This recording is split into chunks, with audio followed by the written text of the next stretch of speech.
بالله من الشيطان الرجيم بسم الله الرحمن الرحيم۔ السلام علیکم، میں ہوں عقیل بطاری اور آپ کو خوابوں کی دنیا میں خوش آمدید کہتا ہوں۔ خوابوں کی دنیا میں آج ہم بات کریں گے خواب میں پودینہ دیکھنے یا کھانے کے حوالے سے۔ اس خواب کی مختلف صورتیں ہیں جن کی مختلف تعبیریں ہیں۔ اگر آپ اپنے خواب کی تعبیر جاننا چاہتے ہیں تو ویڈیو کو اینڈ تک دیکھیں۔ اگر چینل پہ نئے ہیں تو چینل کو سبسکرائب کر دیں اور ساتھ ہی گھنٹی کے بٹن کو بھی پریس کر دیں تاکہ ہماری نئی آنے والی ویڈیوز کا نوٹیفیکیشن آپ کو بر وقت ملے۔ ناظرین، بات کرتے ہیں خواب میں پودینہ دیکھنے یا کھانے کے حوالے سے۔ حضرت امام ابن سیرین رحمۃ اللہ فرماتے ہیں خواب میں پودینہ غم اور پریشانی پر دلیل ہے اور خوشی حاصل نہ ہوگی۔ اگر کوئی خواب میں دیکھے کہ پودینہ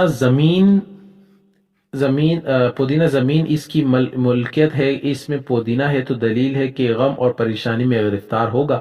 اور اگر خواب میں دیکھے کہ اس نے پودینہ کھایا ہے تو دلیل ہے کہ اس کا غم اور بھی زیادہ ہو جائے گا۔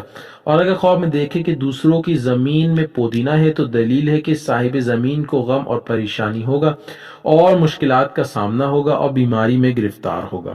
اگر خواب میں دیکھے کہ اپنی زمین سے پودینہ اکھاڑ کر پھینکا ہے تو دلیل ہے کہ صاحب خواب غم اور پریشانی سے خلاصی پائے گا اور خوشی نصیب ہوگی۔